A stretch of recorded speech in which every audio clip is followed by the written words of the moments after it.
from the inside, it looked like we just had this good momentum. We were like going for this financial goal. But on the outside, to our friends, they weren't there. They didn't understand. They were living their best life. And that was okay. It wasn't their time.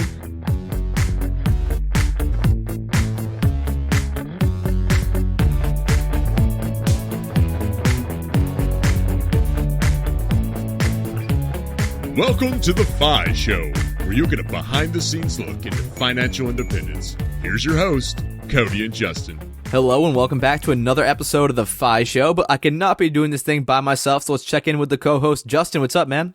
Not too much. I just got back from Colorado last week, so got the skiing season kicked off. But this weekend, the big highlight was actually hanging out with all my friends, including you, Cody, as we had the Friendsgiving over at the house full of awesome homemade dishes that everybody brought. It was a good time. How about yourself, Cody? Well, I was just about to say the same thing, Justin. I had a lot of fun at the Friendsgiving, just kind of getting back from a hectic weekend, because I know we talked last week. The courses just finished up, so that was a lot of work. But now just kind of getting back into the swing of things. And so speaking of the Friendsgiving, Justin, instead of us all, going out to the bar, going out to some restaurants, spending hundreds of dollars, we kind of chose the frugal path. And that leads us into our guest today, Jen from the Frugal Friends podcast, who didn't start out as frugal, but now she is frugal to the core. But I'm not going to take away her whole story. Take it away, Jen. So I remember the exact moment. It was shortly after my husband and I got engaged. And he had just graduated college, and he said, the first thing I want to do when we get married is pay off my student loans. And I said, that's not the first thing I want to do. And because I had double the amount of student loans he had. And I was not concerned about paying them off, mostly because I didn't think I had the money to. I didn't think I could afford it. So I told him specifically, I do not want to live my 20s under a rock trying to pay off our debt. Like, this is the best time of my life.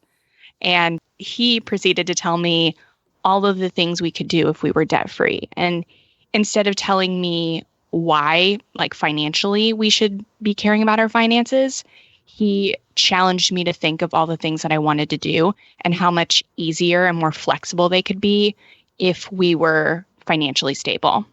So the first thing I'd like to ask, if you're comfortable, is, what level of debt are we talking about? Like, what are those figures? And then the second thing that I was curious about is when you kind of met him in the middle and you're like, okay, I get what you're saying, it's appealing to you. Did you have any discussions on, okay, I'm willing to cut back life this much in order to pay this off? Or, was there any discussion about what the line was and how far you're willing to go? Yeah, definitely. We were about $78,000 in debt. We had my student loan, which was $50,000. His was $24,000, and then we had about $4,000-ish on a car, and which was mine, obviously. And so we had quite a bit of debt, and we did not bring in that much money. My husband was a recent college grad with no job, and I was only able to be employed part-time. Like, there was no full-time work in my field.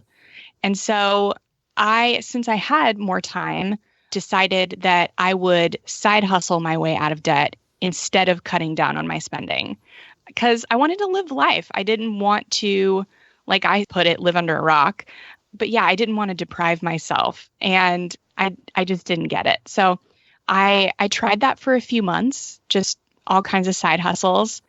2 months in, I remember it was right before Christmas, I got shingles because I was so overworked, so overstressed, and my body literally wouldn't let me function anymore. And that was the first time I thought, well, maybe I need to focus on my spending too. Maybe. Yeah, maybe just a little bit. Okay. Yeah. So you get shingles because you're so overworked. And what were these side hustles? Like, how many hours per day are you devoting? How much were you actually increasing your income by driving yourself to the point where you get shingles from stress? Right. So I had my main job, which was about 25, 30 hours a week. I got a weekend job, which was about 16 to 20 hours on the weekend. I was doing data entry before work in the mornings. And I was doing some like social media search engine evaluation as well. So those were all flexible, and I could fit them in just every single minute I had free time. So I was literally working at all hours. Sometimes I would be at my regular job also doing my like data entry job, and it was just all messed up. But so compared to that 30 hours a week job, like how much money are you making with all these other jobs that are kind of like pick and choose the times you want to work? So my main job was paying me about 35 grand per year. And so I was probably, with all of our side hustles, both of us combined, we're making about 88,000. So Travis was also driving Uber, and he would pick up shifts. He's an aircraft mechanic, so he would do paperwork for mechanics that didn't want to do paperwork, because I guess there's a lot of paperwork involved in being a mechanic. But he was also unemployed twice during that time. He was unemployed for the first few months we were married, and then he got a job, and then after season, they laid everybody off, and he was out of work for a few months again. So he side hustled a lot during that time. Okay, so let's say you're making, somewhere around 75,000 after taxes. What do you think your spending was looking like as a total, and how much of that, on a monthly basis was going towards those student loans? So when we started, we thought it was going to take 5 years to pay off our loans. And as we started gaining momentum, every month we were able to put more and more, because we were just cutting expenses here and there. And what we thought would take 5 years turned out to take 23 months. And so we would be putting at least 3 grand, sometimes 4, at our loans every single month. So a substantial amount. We were living on way less than one income. Wow. Okay, that's pretty impressive. And one thing I really want to highlight, because this gets overshadowed sometimes, of course, it's really jazzy to say, oh, I paid off this amount of student loans, but like the mindset is the craziest part. And you even yourself just said that like you had such a mental barrier. You're like, I don't want to live under a rock. Like, I don't want to deprive myself and not enjoy my 20s. Could you talk about, and I've heard you talk about this before, how you kind of broke some of those bad habits and started to build better, frugaler ones, like on a tactical level? Yeah, the mindset, I feel, is the biggest barrier, because you can make a budget, you can get a side hustle, but eventually you're going to get bored and you're going to fall back into old habits. And if your mind isn't in the right place, you won't be able to form new habits and stick with them. So I had to work through, like, every time something came up. So like when I got shingles, like I had to experience it and sit back and think about, okay, so it might sound like a little existential, but like, why did this happen to me? Like, what should I learn from it? And that was the way I was able to figure out, like, oh, I got this because of stress. How do I fix that? Work less. And how can I keep momentum? Well, that means spending less. And so really taking time to think about the things in your life and plan for setbacks.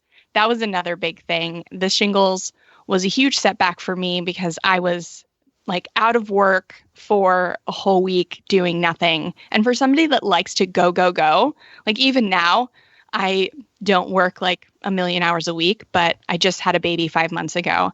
And I like being out of work for several weeks was like, I was getting antsy.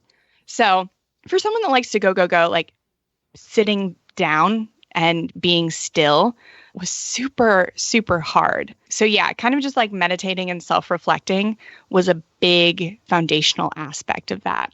So can I go out on a limb and guess that for the first time in your life during this journey, you actually started tracking all of your expenses? Like, would you say that's true? Yes, absolutely. And I hate tracking my expenses. I actually hate budgeting. I will be like super open about that.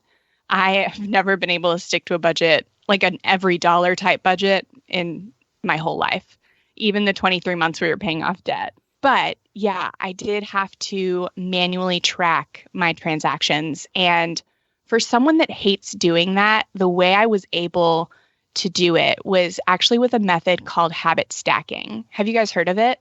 I have. Yes. James Clear. Yes. So it's super popular in like the habit space, but essentially it's you take one habit you already have and attach another one to it that you want to build. So mine was, at the end of the day, I'm brushing my teeth, and I have my toothbrush in one hand and my phone in the other, and I'm tracking my transactions. And it also caused me to like brush my teeth longer, which was an unexpected benefit. So yeah, so that's how I did that. I'd also like to ask, so you're doing this for the first time. You said that, this is not necessarily your favorite thing to do in the world. You're not a huge budget person. But during that exercise, can you talk about like what you learned by doing it manually and not just simply using something like Mint? And also, what was like a category that really surprised you when you saw just how much you were spending on it? Manually tracking my transactions caused me to come face to face with my spending, which is definitely something I did not want to do because I knew I was going to Starbucks a lot and I didn't want to see how much I was going to Starbucks. But I wouldn't have been able to see that or feel that guilt, that healthy guilt for going to Starbucks so often if I wasn't doing it manually. So as inconvenient as it is for me now, sometimes I still have to manually track my transactions, even though we've been debt-free for over 2 years. Sometimes life just happens. You have a baby, your mind goes to somewhere. I don't know where it goes. I'm still looking for it. But I have to reset and track those transactions to see how much I'm going to get fast food now. That's my thing now, just trying to get out of the house with the kid in the car seat. But yeah, so that is it. And yeah, Starbucks was my big thing then. Fast food is, I'm embarrassed to say, I'm being really vulnerable here. Fast food is it for me now. So Justin and I often talk about the big three, which are housing, transportation, and food. It sounds like fast food might be a little bit of a problem right now, probably something you're actively working on. But so did you do anything in those other two mega categories, housing and transportation? Did you change where you were living? Did you change the cars you were driving? Could you just talk about that a little bit? Yeah, so we kept my car when it was paid off. And we've always driven low-cost paid-for cars ever since. And for our housing, we actually lived in a tiny duplex that we found. My husband was actually going for a run looking for houses because all the ones that were advertised were out of our quote-unquote price range. And the ones that were not advertised, but that you could just find with signs in front of the house, those ones tended to be cheaper. So he would go for runs and he would look for houses and apartments for rent that just had a sign. And that's how we found our first duplex that we lived in. And then right before we became debt-free, the owner wanted to turn it into an Airbnb and gave us 6 weeks to get out. Oh. So we actually bought a home about 5 months before we became debt-free. And it derailed us a little bit, but because we were so far into our journey and we were so close to the finish line, we were able to get back on track. And the duplex was close to our jobs. So that was another benefit. That's kind of why we were looking he was running in the areas we wanted to live so we could find something where we wouldn't have a long commute. So like Cody mentioned, those big three things are obviously a huge part of your budget. And as you're working your way through doing your manual tracking, you notice things like you noticed your Starbucks was costing you so much and you started seeing some of those things that added up. As you started cutting those things back, was it kind of like a cold turkey thing? Or did you just start saying, you know what, I'm going to try to remove this from my budget for a month, see how it feels, and kind of continue down that way? I am a definite, I'm an all or nothing person. I'm either all in or I'm all out. And so I had to go on a full detox and strip everything away in order to figure out who I am, who my spending is telling me I am. So yeah, I wanted to separate who my spending was telling me I am versus who I really am. And so I had to go cold turkey. I did something that I call no spend challenges. And that's actually what my first book is called, the No Spend Challenge Guide, because I used them to figure out what I want to spend money on and what I don't want to spend money on. So it showed me, I already knew I had a Starbucks addiction, but it showed me how often I was really going there. But it also showed me that I really value coffee and not just drinking it, but going to get coffee with friends and stuff. So that is something that I wanted to cut back on, but not eliminate. Whereas clothes, I would just go into Target and browse the clearance section and buy something on sale. I didn't really need it. And when I cut that habit out altogether, that was one of the things that I didn't miss at all. So now when I go to Target, I don't even go to the clothing section because I know I'm prone to buying sale stuff, but I really don't need it or want it. So I have a two-pronged question here. For people who do not know what a no-spend challenge is, could you just take a minute to give us an overview? And then the second part of the question, and it's something you just touched on now, and I want to make sure we don't breeze over it. And I know you talk about value-based spending. So could you kind of dig into that after we talk about the no-spend challenges? Yeah, a no-spend challenge is essentially picking an amount of time. So I usually do a month, but it could be a week, a weekend, a certain number of days, whatever, and you don't spend on anything personal. And it's super flexible. The point is to show you what you're spending on, and whatever you're missing is what you really value. Whatever you don't miss is something you can give up. It's just to show you, to separate the habits from the values. And so obviously you're going to pay your bills and your groceries, and it's not a completely stop spending for a month, but anything that's not necessary, cut it out of the budget. So it's like two parts. One, it shows you what you want to spend money on and what you don't need to. And then two, it saves you a lot of money for the month. And that's money that you can put towards debt. And that's what I initially did them for. I did the no spend challenges so that we could have more money to put towards debt. But in the end, those are the things that helped me become the frugal person I am today and to be proud of it. And the no spend challenges are what taught me value-based spending. So frugal, it tends to be like the most unsexy word. Like everyone is super about like entrepreneurship and retiring and all this stuff. But like when it comes to frugality, it's like, yeah, we're cheap, whatever.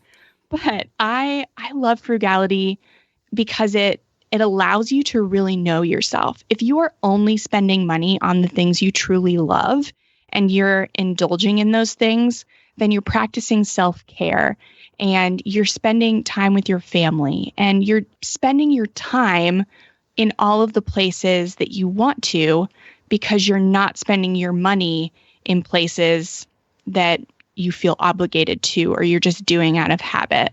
So like, I found that my friends were inviting me to all these bars every weekend, and I was just going because that's what I did. But when I stopped going, I realized I actually this isn't my scene. I don't want to be here. So I stopped going because I just took the time out to pause and think about what I really wanted to do, which seems silly, but nobody takes that time.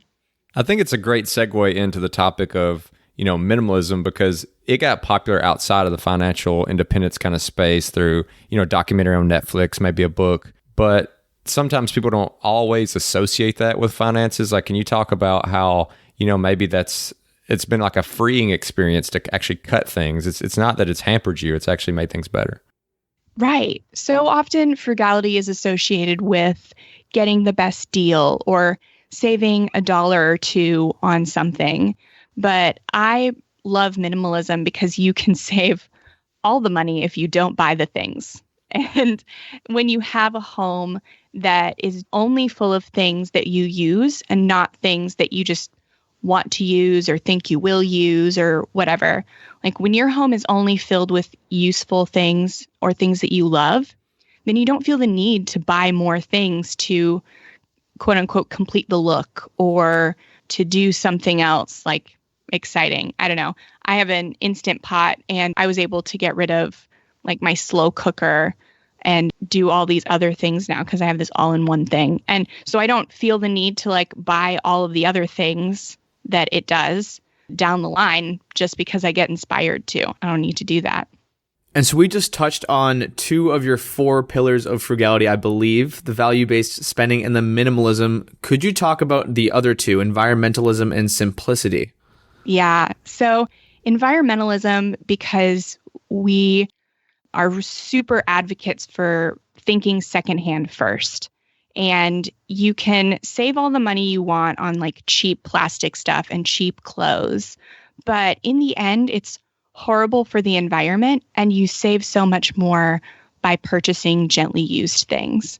So like thrift stores, Facebook Marketplace, and like frugal people will already know this, but it's just connecting the two to be like, this isn't just something I'm doing to save money, but this is something I'm doing because it's good for me. It's good for the world. It's good for other people. And like I was writing an article on the pink tax the other day, and it's it's about how all of these women's products are priced at a percentage higher than men's products. And it's a systemic problem. But the whole time I'm thinking, we could solve a lot of this by just not buying these new products. Some of them, like soap and stuff, is unavoidable, but there are some things where we could eliminate a lot of this production and show companies that this isn't the kind of thing that we want by just not buying into the bigger market. So that, and then simplicity is just having a simpler lifestyle. So I really equate it to schedule simplicity. So when you put your schedule out in a list and make sure that everything on it is something that you have to do or want to do. So eliminating things you feel obligated to do or the season may not be right for it. So just making sure your schedule reflects the person that you want to be and the person you want to be seen as. And then simplicity is natural byproduct of minimalism too, because then you have simple home, simple cleaning routine, simple systems. So it's all to eliminate stress of like a cluttered mind, schedule, and home. So these are the 4 pillars that you have for frugality. And I know earlier you mentioned, frugal is not really the sexiest word. People want to talk about entrepreneurship and that sort of thing. But as far as frugality, when you look at it, there's often a debate, between the line between being frugal and being cheap. And I know for me, a lot of times I kind of like to think of it as when it starts to impact someone else's life. That's when I feel like, okay, now you're just being cheap. How do you feel about that? Like, how do you make sure that you are just being frugal and not going too far? Yeah, I agree. That's the hard line. When it starts to impact other people, that's being cheap. When it's inconveniencing your life, that's being cheap. If it's illegal, that's also being cheap. Frugality is anything that makes your life simpler, easier, less expensive, but doesn't harm or negatively or even neutrally impact other people. I'm trying to think off the top of my head. Do you have any good examples of like a frugal versus cheap common? I'm sure you're probably deeper in the frugality world than I am. Like, are there any common ones that people debate on? Like that's frugal or that's cheap? So the biggest thing that I think of in the environmentalist category is that buying fast fashion, it affects everyone down the line from minimal wage workers delivering the stuff to all the way to the below minimum wage workers making the garments. And so that's why I'm so passionate about buying secondhand, is to completely bypass that system, because you save a lot of money buying cheap clothes from Walmart and Target and H&M, but you are impacting negatively or neutrally somebody that you don't even know. And then also, like in the simplicity realm, when you commit to do things that you may not have the mental capacity to do, that is affecting other people. Like if you're doing something, you should be all there, like be able to be all in. So not expending so much of your energy. Like I think of it like spending money, you're spending energy. Like don't spend too much of your energy in places you don't want to spend it, because it does impact other people. Yeah, and speaking of that, I mean, do you have any cautionary tales of where you went to try to do something that you thought would just be a good frugal thing, but then it turned out to be so involved or such a headache that you really regretted it? Oh my gosh. So we have like a twofold example. We bought this RV in hopes of flipping it, just gutting it and flipping it. And we bought it was an old RV, older than we should have purchased because it was cheap.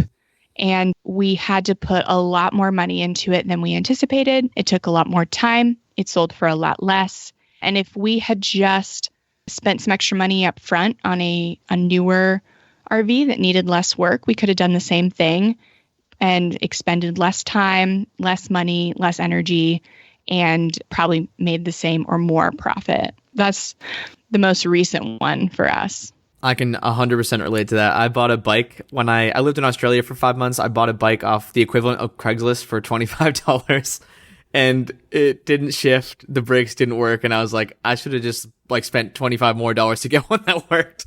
There's so many instances where I've definitely gone over the frugal line into cheap, and it was like just such a negative effect on my life. So I really like how you kind of point that out when you don't want to expend extra energy if it's like just to save like $5, you know what I mean? Right. Yeah. Because that's why people don't like frugality, because it's associated with like couponing and hitting up all the Black Friday sales and all that. And yeah, I hate couponing. It takes so much work for so little benefit. I mean, more power to you if you love couponing. Like, that's good for you. But I cannot. What about some of the social interactions maybe you've had with other friends who aren't quite on the same path that you are? So maybe it's things that they view as being cheap, but that, really aren't to you. Like, they're not an inconvenience to you. Like, when I think of an example for myself would be, maybe it's coming back from the airport and I jump on the train because it's free coming back from the Boston airport versus taking an Uber. I have some friends who would never jump on the train because it takes 30 minutes longer. To me, didn't really bother me. But how have you kind of handled that from social interactions in your life? Maybe people judging you or looking at you in a weird way for doing things that they wouldn't do. So we actually have that conversation a lot in our podcast Facebook group, because it's all about being frugal, not cheap. But people's definition of cheap and frugal are different, and that's okay. What inconveniences one person, the other person doesn't care about, and they don't have to value the same things, and that's totally okay. So for us personally, when we were paying off debt, all of my best friends from college scattered around the state. We live in Florida, and they were all able to see each other on the weekends, so they could take a day trip and go to wherever the other 3 or 4 were going. And when I started working on the weekends and working all the time, I could no longer afford to take time off work or to spend the money driving somewhere and eating out and staying somewhere and all that. So nobody really understood like why we were being quote unquote like so strict. To us, we were just on a roll. From the inside, it looked like we just had this good momentum. We were like going for this financial goal. But on the outside, to our friends, they weren't there. They didn't understand.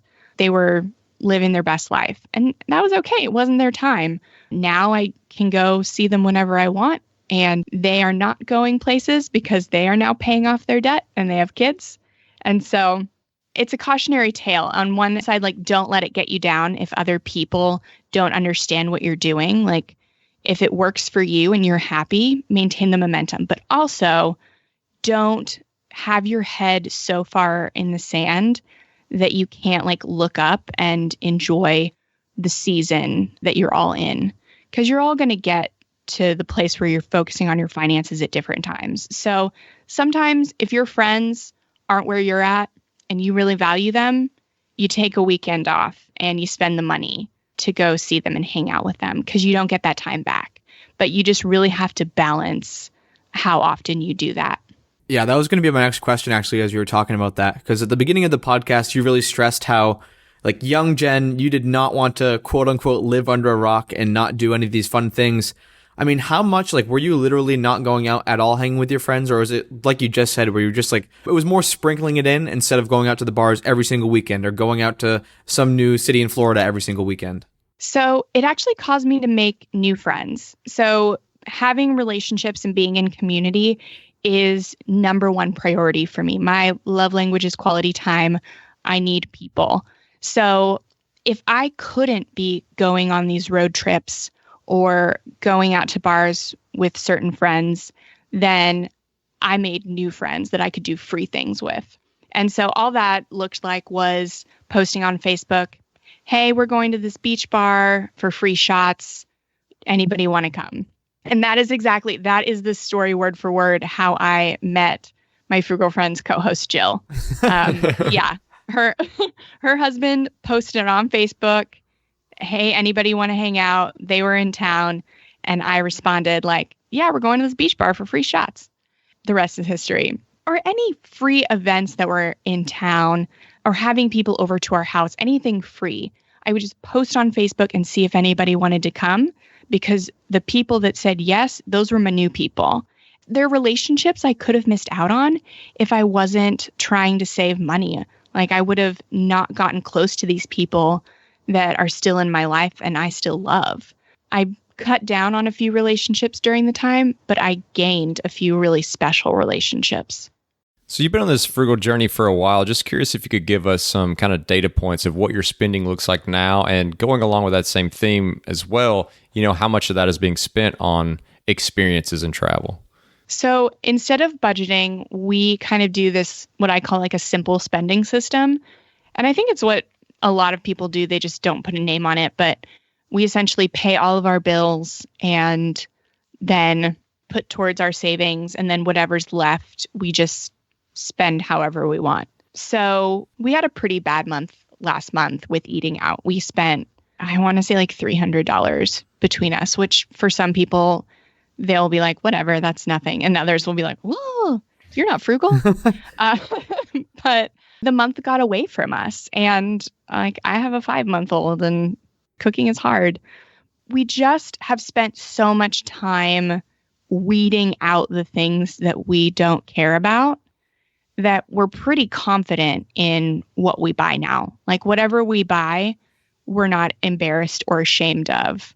We just spend money on because we know we're putting, we're maxing out our IRAs, we're contributing to 401ks. Like we know we're on track with our goals. So like all the rest of the money, we spend it proudly. So something you've mentioned several times but we haven't really dug in yet is you have a 5-month-old. How has the 5-month-old, or even knowing about the 5-month-old, changed your journey, if not at all? And like, how do you handle having all those different baby expenses? Justin and I do not have kids, so I don't know exactly what goes into having a 5-month-old, but I'm guessing it's not free. Right. No, it's not. And now that I've been a parent for 5 months, I'm an expert. So let me give you all my advice. So we got a lot of his stuff for free. So baby stuff is used for several months at a time, and then it is unusable. And I mean, I love getting things secondhand, but there are a lot of free places like Mom Swaps and the Nextdoor app or churches and stuff. There's a lot of places to get free baby stuff. The thing that has impacted us the most are the medical bills. We've had some job changes this year, so we have been on 3 different insurance plans, and that meant meeting 3 different deductibles and all of the things that are not covered for him because he doesn't value his life as much as we do. He doesn't have any self-preservation sense. So he had a cough last week, and I actually had to take him to the doctor this morning and get one of those albuterol treatments. They're like, yeah, they'll give you a nebulizer at the front desk. And then they're like, it'll be $50. And I'm like, what? They said give. I didn't realize there was an exchange for this. And then I have to really, like, my initial tendency is to stop and think, how can I get this cheaper?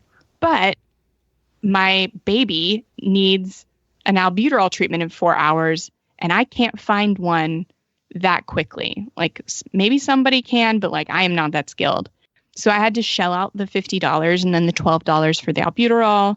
And that's an expense I did not plan to pay today. But then, and doctor's appointments. So having enough wiggle room in our budget to just pay for that stuff and not have it affect the rest of our spending has been a lifesaver. Because we'll keep a couple $100 stashed away, like mentally, for things like that. And every single month since he's been born, it has all been spent on medical bills. So basically, it's just a medical fund now. But so there's not really a way that you can save. Like, you should spend money on making sure your child is healthy. You should not skimp on that. As much as I would like to say there's a frugal way you can find, secondhand medical care, there is not. But everything else, pretty much you can find for free or cheap. So it's all about balance with those kids. So you talk about, that's something that, and as obviously you feel like you need to spend money on. You don't like cut corners on that. Sometimes when people look at frugality, another negative thing that they see is maybe that it looks a little selfish, like they're keeping it all to themselves, they're kind of hoarding it. Is any part of your journey involved things like charity or giving back? Is that part of your overall plan, whether it be currently or in the future? Absolutely. We do not give as much as we want to. And that comes from the mindset of, for spending so much time paying off debt, we were just sending so much money there, and then wanting to max out our retirement accounts and having so many financial goals really got us away from our giving mindset, but we've always been really passionate about investing in our communities and really seeing like local change. And I was talking with Bob from seedtime.com, and him and his wife had the same problem. And the way they solved it was by, instead of tracking their net worth going up, they tracked their giving over time and watched that number go up. And by just switching mindsets from wanting to see the high net worth to seeing the high giving, caused them to be great givers without affecting their net worth. It's only continued to go up. And so that is something I plan to start implementing in the new year, is focusing less on my net worth and more on my giving. And yeah, so I know that wasn't necessarily the question, but yes, I love charitable giving and I want to do more of it.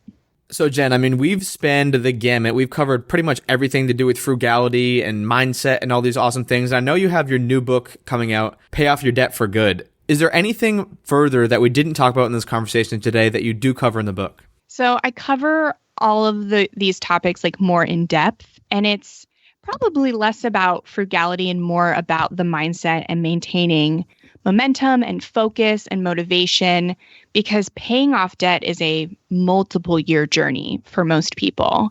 And nobody's really talking about all of the struggles and the obstacles that can come at you during those few years. The conversation usually stops at make a budget and start a side hustle. And so I try to cover, like in 21 action steps, things you can do to sustain your debt-free journey. But it can also be used if you're pursuing financial independence. So once you're done paying off debt, some of these struggles, some of these mindsets, these habits still like come up. And sometimes even more so when you don't have like a really tangible goal. It's more like abstract. They can really come up. So I just want to help people start a conversation and work through things that I had trouble working through when we were paying off debt because nobody really was talking about them. Awesome, Jen. So if people want to learn more about you, they want to check out the book, where are some of the best places they can do that? So my website is modernfrugality.com, and I have a resource library there where I'm posting freebies all the time. So you can sign up to those. And then all of my books, including the new one, Pay Off Your Debt for Good, are available on Amazon. And you can just search for those. Those are also on the sidebar of my webpage. And I hang out on Instagram sometimes at Modern Frugality. You can reach out to me there if you want to chat. And I am also on the Frugal Friends podcast with my frugal friend, Jill. And we have episodes out every Friday. We take the things that the internet says about how to save money, and we sort through them and tell you what to take and what to leave and what we think about them. So different ways to save money, but no couponing. As a fellow, frugalite, I completely agree with your sentiment about couponing. People often ask me if that's how I get my groceries so cheap. And I'm like, no, I'm never sitting around clipping coupons. But so obviously clipping coupons is not going to be the answer to this question, but we always like to ask our guests, what is one tangible tip you have for people who are on their path to financial independence? My biggest tip is to stay in the present, live in the present, and have your goals, and you should be pursuing a goal all the time. I wholeheartedly believe that. But yeah, don't have your head so far down in the sand that you don't see what's going on around you, and live life. Enjoy it now. And even if it adds a few years to your FI timeline, it's worth it to have the latte now and enjoy the time with friends than to retire early, like a day early, and have 2 lattes. Okay, Jen. So this is the most important question of the podcast. It is the wild card question. I'm not ready. Justin's not ready. So you're definitely not ready. Mm-mm. But are you ready? I'm here for it. So we've kind of teased this topic, but I want to hear like the worst one you've ever had, frugal versus cheap. And afterward, you're just like, wow, that was really cheap. It was like embarrassingly cheap, because I have like 10 I can think of for myself off the top of my head, but I'm sure you probably got a couple. So the one that's at the top of my mind, it may not be the worst ever, but it's the worst right now. We have this couch that we got. It was new, which was maybe the first mistake. We got it online when I was pregnant, and it's just the worst couch. It's so uncomfortable. It's made for very short people. It's sagging and it's not even a year old. Like, it's just the worst couch. And I want to pay as much money as possible to get a new couch, as long as it is not this couch. I can't think of anything I like less in my life right now than this couch. All around, I hate how we got it. I hate how it feels. I hate how it looks now. You ever like dislike certain things about a person, and then for no reason you start disliking all the things you liked about them, and then it's just, this person is, the things I think about this person aren't reality. It's just, I've got this mindset, and that's probably what this couch is. Like, I dislike everything about it. Well, Jen, thanks so much for coming on the show and helping us battle that debate of cheap versus frugal, and giving us all the tips how to, to live a really meaningful life while still not going overboard with your spending. So thanks for coming on. Yeah, my pleasure. So cool to hang out with you guys. Man, Cody, that's definitely someone that we can both relate to because we're both very frugal. What'd you think about the episode? One thing I really liked was the 4 pillars of frugality that you talked about, with them being minimalism, environmentalism, simplicity, and value-based spending. And all these things kind of go hand in hand. Like, you might not think that environmentalism and minimalism go with frugality, but just like the concept of having less and wanting less material items leads you to be more frugal because you're not spending all your discretionary income on these things that may not bring you joy. Yeah, and a lot of things that we spend our money on that aren't giving us joy, they've just become part of our lives. They just become these habits that we have. And that was one thing we talked about in the episode, is how to break these bad spending habits and kind of build some frugal ones. To me, that's where I really enjoy creating my own budget and putting things out in front of me. And not, I guess budget's probably the wrong word. It's more of like tracking what your money's going. So that way you just have visibility into it, not necessarily setting limits on them. That's a big, misconception that I think is out there. So, once you get all that stuff in front of you, you can start to see trends. And it also gives you things that you can target and set goals and say, hey, I want to cut that out, see if it hurts. If it doesn't, then that means it wasn't meaningful. It's not a big deal. And you can just continue on cutting things out until you get to a happy place. Yeah, I think that's super important, Justin. And I think the exact language she used was a value-based spending lifestyle. And to me, it's exactly what you're just talking about there. Like, so many people get stuck in this vicious loop where I think they almost trick themselves into thinking that, like, this car is going to make them happy or this other thing is going to make them happy.